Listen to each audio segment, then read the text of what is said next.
ስትፈነጥዙ እኮ ማር ያጣችሁ ብዙዎች አላችሁ። የማይገባችሁን ስትዘሉ እውነተኛውን ደስታ አጣችሁት።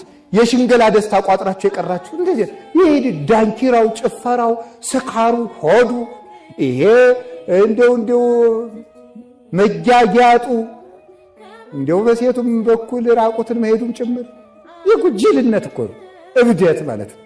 እኔ እንደው እመቤቴን አሁን ራቁታችሁ የምትሄዱት ሴቶች እብድ ነው የምትመስሉ። እብድ ድሮ እገሌ አብዶ ሲባል ማስረጃ ከተባለ ጨርቁን ጥሎ ነበር የሚባለው። አሁን ደግሞ ዛሬ እነገሊት ሰልጥነው ማስረጃ ጨርቃቸውን ጥለው እንዴ ነውር አይደለም እንዴ? እብደት ስልጣኔ የሆነበት ዘመን አይደረስ ነው ማምለክ ያይደረስ እኮ ነው። ይሄ ነው ጤዛ መላስ። እንደ ድንግል ማርያም ከእግር ጥፍራችሁ እስከ ራስ ጠጉራችሁ ለብሳችሁ እንዴው ተጀራገዱበት ተብላችኋልስ። ቆንጠል ቆንጠል እያላችሁ ጤዛ ማለት ይሄ ነው። ፈረንጆቹ ደግሞ ጤዛውን ያለሷችኋል እንጂ ማሩን አያቀምሷችሁም። ኃጢአቱንና ጅልነቱን ያስተምሩናል። ስልጣኔያቸውን እኮ አይነግሩንም። እንዴት ሀብታም እንደሚሆንማ አይነግሩም። እንዴት ጅል እንደሚኮን ግን ይነግሯችኋል። እናንተ ጤዛውን ትለሳላችሁ። ወጣቱ ይሄን የተሸወደው አሁን ስለ ጠጉር መቁረጥ የምንነጋገርበት ነበረ። እብደቱን ስልጣኔ መስላችሁ ጤዛውን መጠጥ መስሏችሁ የያዛችሁት ስንቶች አሉ። ያንን አርግፋችሁ ጣሉት። ከዚህ በኋላ እኔ ጤዛ አልስም ከባህሩ እጠጣለሁ በሉ። የሕይወት ውሃ ክርስቶስን እጠጣለሁ እንጂ ጤዛ አልስም ብላችሁ ለህሊናችሁ ነው፣ ለእኔ አትንገሩ። እንደዚህ አበሉት። አላ ቀበሮ እንኳን ስትበስል ማትበስሉ ሞኞች። ቀበሮ በሰለችና አይ ደስታውን ልደሰት ግን እንዳይጠፋኝ በሁለት እግሬ ከጉድጓዱ ላይ ቆሜ ልዝለል አለች። በሁለት በኋላ እግሯ ከጉድጓዱ ላይ ቆማ በፊት እግሯ ረጣዝ ማገኘው እያለች ዘለለች። እንዲያ ነው ይዞ መዝለል። እስኪ በሉ እሱ ነው ደስታ ማለት ጥሎ መዝለል አይደለም። ዘሎ በደስታው ረሃብ ስትመጡ የባስ ደስታው የጎዳችሁ ድካም ይበዛል። ዓለም እኮ አስደስታ አደከመቻችሁ። አሁን እኮ ብዙ ሰው ደካማ ነው፣ ቁሞ ማስቀደስ አይችልም። ግን 20 ዓመቱ ነው ገና፣ ግን 22 ዓመቱ ነው። ከባህር እንደወጣ አሳ ዝልፍልፎች ነን። መንገድ እንኳን መሄድ አንችልም። ቁመን መጸለይ እንኳን አንችልም። ለዚህ አይደለ እንደ ንስሐ አባት የምትለዋውጡት እንደ ልብስ አባገሌ አያካብዱም እያላችሁ አባገሌ እንኳን እንዲያው ክፉ ናቸው ይባላል። ከበድ ያለ ቀኖና የሚሰጠንን እየጠላል እና አባም ይችን ስለሚያውቁ ቀለል ችግር የለም ወለተ ማርያም 3 ቀን ከጾምሽ ይበቃሻል። አይበቃም። ማወቅ አለባችሁ። ቀላል ይሄ የሚያሳየው የመጨረሻ ወድቀን ማለቃችን ነው። እናንተ ግን አባገሌ አዛኝ ናቸው እውነታቸው ነው። ግን ተመልከቱ፣ አዛኝ ስለሆኑ ሳይሆን ጅልነታችን ስለተረዱ ነው። ውድቀታችን ስለጨመረ ነው። አሁን ጥንክርና ቀረ። ጾሙ የሚቀነስ እንትኑ የሚቀነስ እንትኑ ይሄ እኮ ምንድነው መሰላችሁ? ደስታ አድክሟችሁ ነው። ዓለም በደስታ ስላደከመቻችሁ እንኳን ከበድ ያለ ስራ ከበድ ያለ ስብከትም እኮ አትወዱ። እንቅልፋችሁ ነው የሚመጣው። እንዴት ብሎ ይሰማል? ከቃሉ ጋር ናችሁ። አልቦ ዘይወዲ ወይን ሐዲስ ውስተ ዝቅ ብሉይ፣ አዲሱን ወይን ባሮየ ማሰሮ የሚጨምር የለም። እንዴት ዝቁ ይነቅ ወይኑ ይትካው፣ ማሰሮ ይሰነጠቃል ወይኑም ይፈሳል። ኃጢአት ያስረጀው ሰውነት ወይን የክርስቶስን ቃል እግዚአብሔር ቋጥሮ መቆየት አይችልም፣ ያፈሰዋል። ለጊዜው እኮ ነው የምትረኩት። አሁን እናንተ ስብከትም ስንሰበል ለጊዜው እንረካለን። እንዲሁ ሳምንትም ከጠበቀን ጥሩ ነው። አንድ ቀን የሰማነው አይጠብቅም። ወዲያው ረስተነው እንጣላለን፣ እንፎክራለን። በሕይወትም ስለማንለማመደው ስለማንጀምረው እህል ነው እንጂ የሚደልበው ቃል እግዚአብሔር ለነገ አይደለም። ዛሬ የሚበላ ዛሬ የሚጠጣ ነው። ሰምቶ ሰብስቦ አንዳንድ ጊዜ ሰምታችሁኛል። የምንሰማውን ነገር በሕይወት መጀመር እንዴት በጎ መሰላችሁ። እና አርጅተናል። እስኪ አርጅተናል በሉ። ምን እንደረክ ካላችሁ መታደስ ይጠበቅብናል። ማንም ይታደስ? ሰው ይታደስ። ሰዎቹ በዝል ላይ ሰውነታቸውን አስረጅተው እነሱ ተሰንጥቀው አፍስሰው ሲጨርሱት ሁሉም ሰንጣቃ ነው አሉ የእንታ ሊቀ ሊቃውንት ዝራ። አሁን እኮ ሁሉም ስንጥቅ ነው አሉ። ምንም እንደው በየቦታው ተሰንጥቆ አልቋል። የሚይዝ የለም። የሚቋጥርን ስራ ጠፍቷል። ወይን የምናስቀምጥበት የትም አልተገኘም። በገዳምም ፈልጉ አይገኝም። በየትኛውም ፈልጉ፣ በቆብ ሰፈርም ፈልጉ፣ በቀሚስ ሰፈርም ፈልጉ፣ በነ ዲያቆን ሰፈርም ፈልጉ ነው። ዲያቆኑንም እኮ ያጠፋችሁት ሴቶች ናቸው። አይፈረድም። እንደው አትቆጡኝ በሞት እናንተ እኮ ናችሁ አቤት ዲያቆን ድምጽ ሲያምር ስልክህን ስጠኝማ እያላችሁ እናንተ እኮ ናችሁ ያጠፋችሁት። ጸበል እርጭልኝ እያላችሁ ያለ ስልጣኑ እያስገባችሁ ሙልጭ አርጋችሁ ያጠፋችሁት እናንተ ሴቶች ናችሁ። ነው እውነቴን ነው ማለት አትቆጡ ማለት ያጠፉትን ነው። እናንተ አላጠፋችሁም፣ ያጠፉትን ነው። መነኮሳትን ከክብር ያስጣላችኋቸው እናንተ ናችሁ። እየቀረባችሁ ብቻችሁን እየሆናችሁ ኃጢአት እንዲሰሩ የምታደርጓቸው እናንተ ናችሁ። አንድ ካህን ከአንዲት ሴት ጋር ኃጢአት ቢሰራ ስንት ኃጢአት እንደሚሰራ ታውቃላችሁ? እንደናንተ ብቻ ዝሙት ሰርቶ የሚቀር በዝሙት ኃጢአት ብቻ የለም የሚጠየቅ፣ በዝምድና ኃጢአት ይጠየቃል። ማንኛውም ካህን ለክርስቲያን ሴት አባቷ ስለሆነ፣ ስለዚህ ከልጁ ጋር ተኛ ተብሎ በዝምድና ማፍረስ ይጠየቃል። ለክፋት አብነት ሆንካት ተብሎ ይጠየቃል። ለክፋት አብነት ሆንካት ተብሎ ማለት ከካህኑ ጋር ኃጢአት ከሰራች ከሌላ ጋር ኃጢአት ለመስራት ምንም ገደብ የላትም። እዚያ በኋላ እነ ቄሴና አባ እኮ እንዲያደርጉ አይደል እያለች ማለት ተጨምራ ንስሐ እንዳትገባ መሰናክል ይሆናታል ማለት ከሌላ አባት እኮ እንዳትናዘዝ ይሆናታል። በዚያውም እንዲያ የሆናችሁ ካላችሁ መቼም ብትወድቁ መቼም ንስሐ ግቡ እንጂ በአንድ በሁለት ሰው እያመካኛችሁ ከቤተክርስቲያን ባጠፉ ለራሳችሁ ብታውቁበት ጥሩ ነው። አንድ ሰው ቢያሰናክላችሁ ሁልጊዜም እንግዲህ ከቤተክርስቲያን አትጥፉ። አላችሁ የላችሁ በዚህ ይጠየቃል። ይህ ብቻ ደግሞ አይደለም።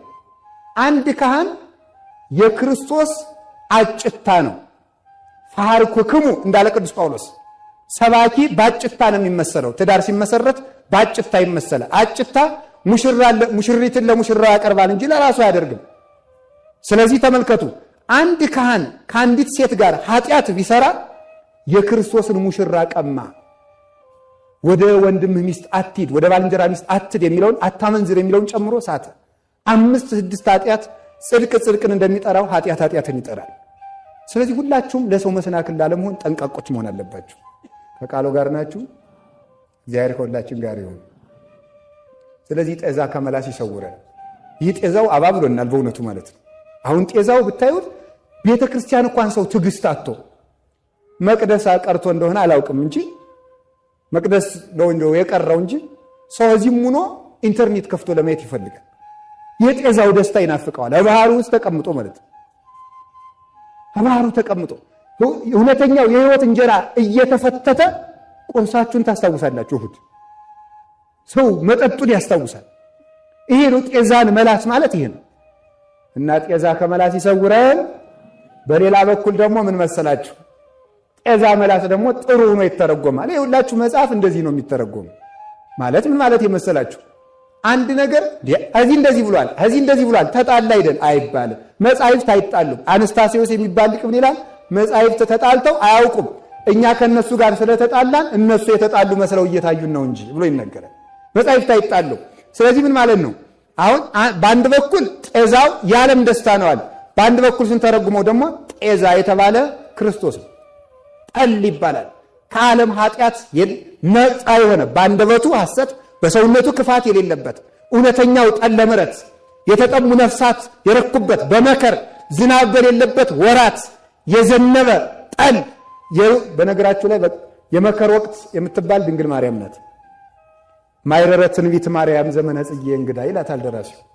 የዘመን ወቅት በመከር ክረምት የተዘራው ታጭዶ በመከር እንደሚበላ አሁን በዳርና በተሳስ እንደሚበላ ሁሉ ነቢያት የዘሩት ትንቢት የታጨደባት የጥጋብ ዘመናችን ድንግል ማርያም ናት። እመቤታችን እኮ አማላጅ ብቻ ሳይሆን እድሜያችንም ጭምር ናት። እውነተኛይቱ እድሜ የበረከት ዘመናችን እሷ ናት። በእሷ ዘመን እህል ተገኘ። ድርቅ በነበረበት ዘመን እህል የለም። 5000 ዘመን ድርቅ የመታው ዘመን ነው።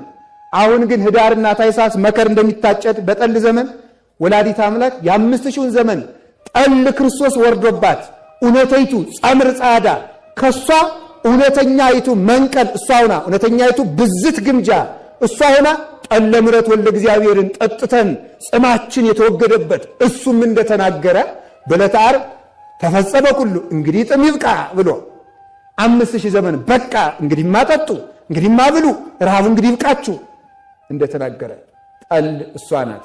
ወፊቱም እሷ ጠል ክርስቶስ ነው። ወፍ የተባለች እመቤታችን ናት። ከባህሩ ነፃ መሆኗ ከዚህ ዓለም ኃጢአት ነውር የሌለባት መሆኗ ነው። ከቃሉ ጋር ናቸው። ከዚህ ዓለም ኃጢአት ከሐሳቡ ከተግባሩ ከአዳም ኃጢአትም ነፃ መሆኗን ያሳያል። ወታ አፈ ማህፀኗን ወደ ምስራቅ አዙራ ትቆማለች። ነፋስ ከፀሐይ ብርሃን ያመጣና በማህፀኗ ውስጥ ይቀርጸዋል። በቀኝ ጎኗ ዕንቁ ትጸንሳለች ይላል። ያንን ዕንቁ መልሳ ባህር ውስጥ ገብታ ትወልደዋለች። ከባህር ውስጥ ያልወለደችውን ዕንቁ ከባህር ውስጥ ያልጸነሰችውን ዕንቁ ባህር ውስጥ ገብታ ትጸንሰዋለች፣ ትወልደዋለች። ማለት ከዚህ በኃጢአት በዘር በሩካቤ ያልጸነሰችውን ክርስቶስን በዚህ ዓለም ወለደችው። ናሁ ሰማይናሁ በኤፍራታ ወረከብናሁ ውስተ ገዳም፣ በጫካ ውስጥ አገኘ ነው። ጫካ የተባለ ድንቁርና የበዛበት ዓለም ነው። ባህር ውስጥ መውለዷ ተመልከቱ። ባህር ውስጥ ሲወለድ ዕንቁ ነው። እንደው ግሩም ነው። በእርግጥ በዚህ ዘመን ሁሉም መምህር አይደል? በጣም ችግር ዘመን መሰላችሁ። አንድ ሳምንት ሰርከ ጸሎት የተማረ ሰው እዚያ በኋላ ሰባኪ ያላረጋችሁ ታልቄ ነው የምሞት። ይሄዳ ነው በእውነቱ ማለት ነው። ችግር ነው። ከቃሉ ጋር ናችሁ። ከእውቀት ብዙ ይሰውራችሁ። በጣም በዚህ ዓለም ደፋር ሰው ማለት ምንድነው? ደንቆሮ ሰው ነው። ድንቁርና አንዱ ችግሩ ደፋር ያደርጋል። በጣም ደፋር። ማርያም እኔ ጋር እኩል ናት ያስባለ እኮ ድንቁርና ነው። አይ ድንቁርና ጀግናው ስንቱ ደፋር አደረገው እኮ። ፈሪ የሚያደርግ ደግሞ ጥበብ ነው። ጥበብ እየፈራ ይሆናል። ሀጥ ደፋር ነው። ምን አባቱ በሞት ይላል። ጻድቃን ደግሞ እግዚኦ ይትቅሰፈኒ በመዓትከ ይላል።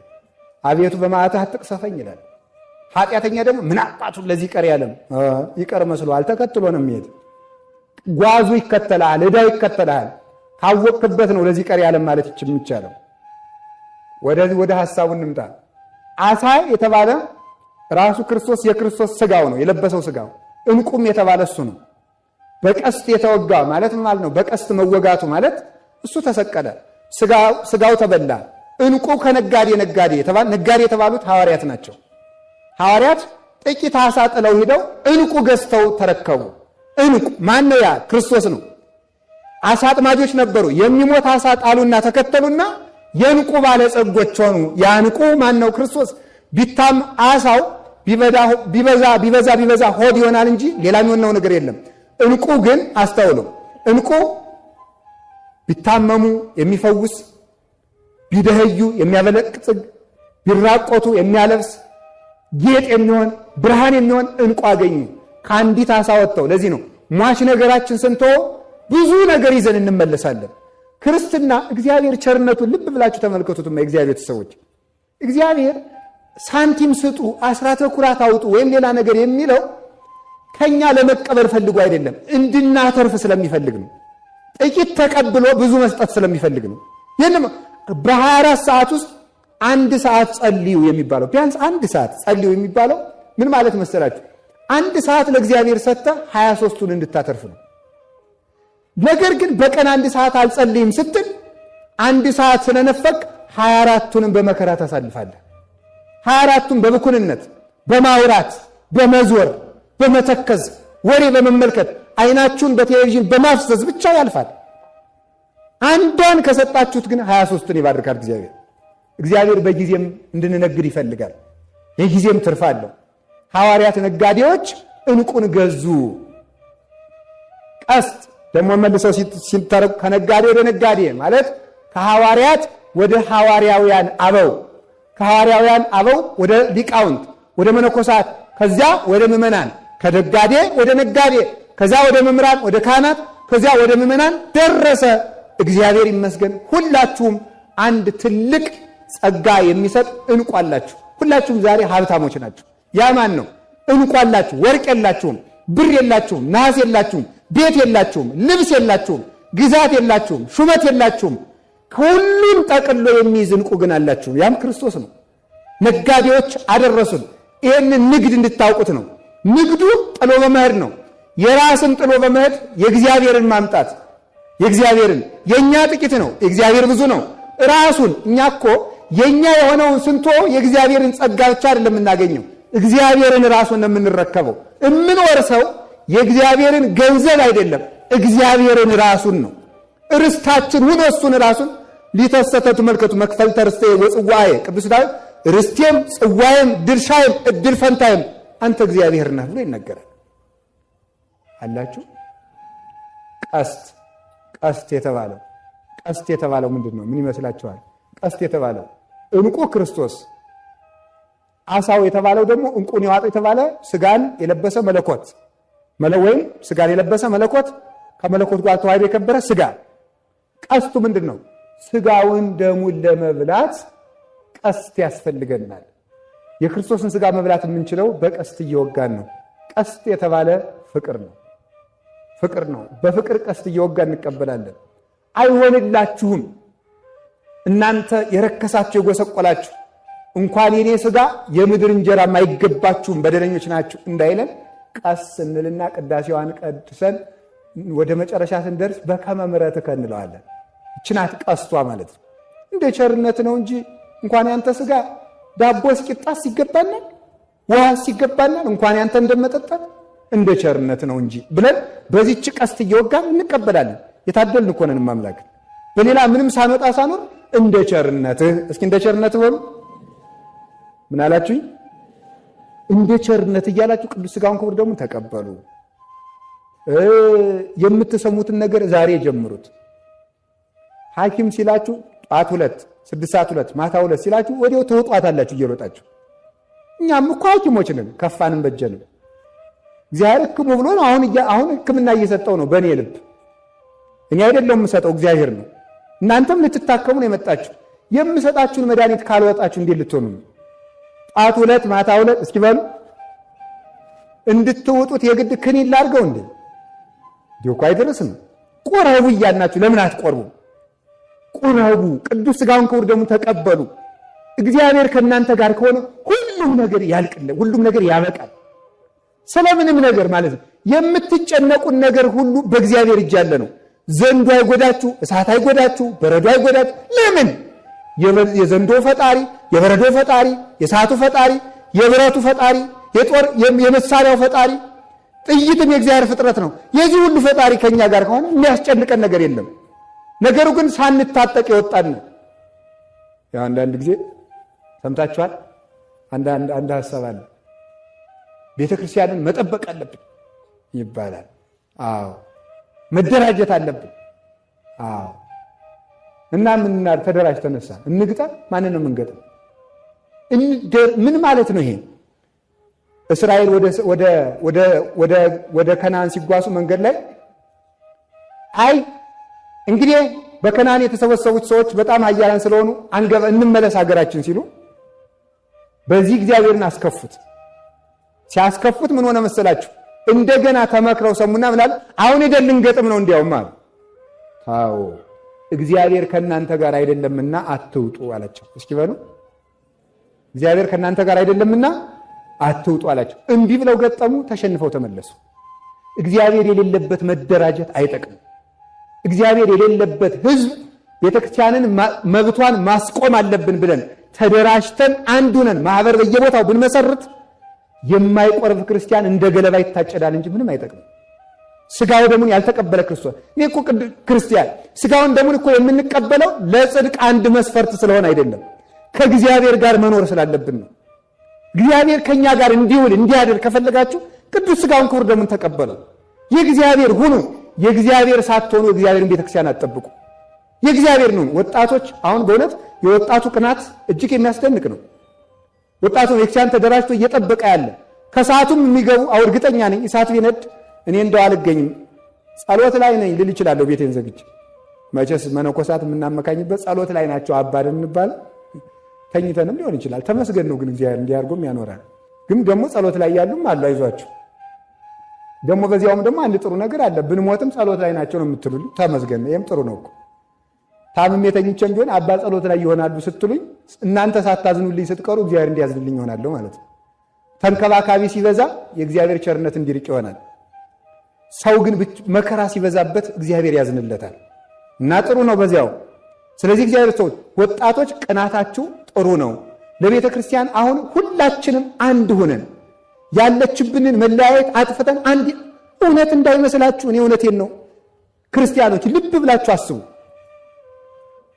ዲያብሎስ በዘር እያመካኘ የሚከፋፍለን ለእናንተ ዘር ተጨንቆላችሁ እንዳይመስላችሁ ክርስትናችን ማጥፋት ስለፈለገ ነው። እና ለእናንተ ጥብቅና እየቆመላችሁ እየመሰለ ከቤተ ክርስቲያን የሚያወጣችሁንን ዲያብሎስ ልብ ብላችሁ ልታውቁት ይገባል። ያንን ደግሞ መዋጋት የምንችለው በሕግም ሆነ በየትኛውም ቦታ ጎበዞች ሆነን ማሸነፍ የምንችለው ክርስቶስ ከኛ ጋር ከሆነ ነው። ስለዚህ ዛሬ የምነግራችሁ ክርስቶስ ከኛ ጋር እንዲሆን እንስራ። ያም ቢያንስ ቁረቡ ከዚህ በላይ ማምናል ራሴና ያረምኩት ይቅር በሉ። ከዚህ በላይ የለም። እንድንቆርብ እግዚአብሔር ይርዳን። እንዴት ብለን ካላችሁ እንደ ቸርነቱ በሉ እስኪ በሉ ሁላችሁ በሉ። አሁን እንግዲህ ሰምታችኋል አይደለም? እርግጠኛ ነኝ በቃ የነነዌ ስንገናኝ ሁሉም ሰው ንስሐ ገብቶ ነው የሚቆየው። እስኪ ሁላችሁ እሺ በሉ። ይገርማል። እሺ አለ ማለታችሁ ያላላችሁት በሉ ባትሉ ግን ሰይፍ ይበላችኋል። እሺ በሉ አለ እግዚአብሔር አይደል? ካላላችሁ ራሳችሁ ታውቃላችሁ። አሁን የቤት ሥራ ሰጥቻችኋለሁ። እንደውም የበዛ ነው። እኔ እንደውም ስመ እግዚአብሔር ጠርቼ ነው የምነግራችሁ፣ በእግዚአብሔር ብዬ ማለት ነው። ለራሳችሁ ያልሆናችሁ ለማን ልትሆኑ ነው?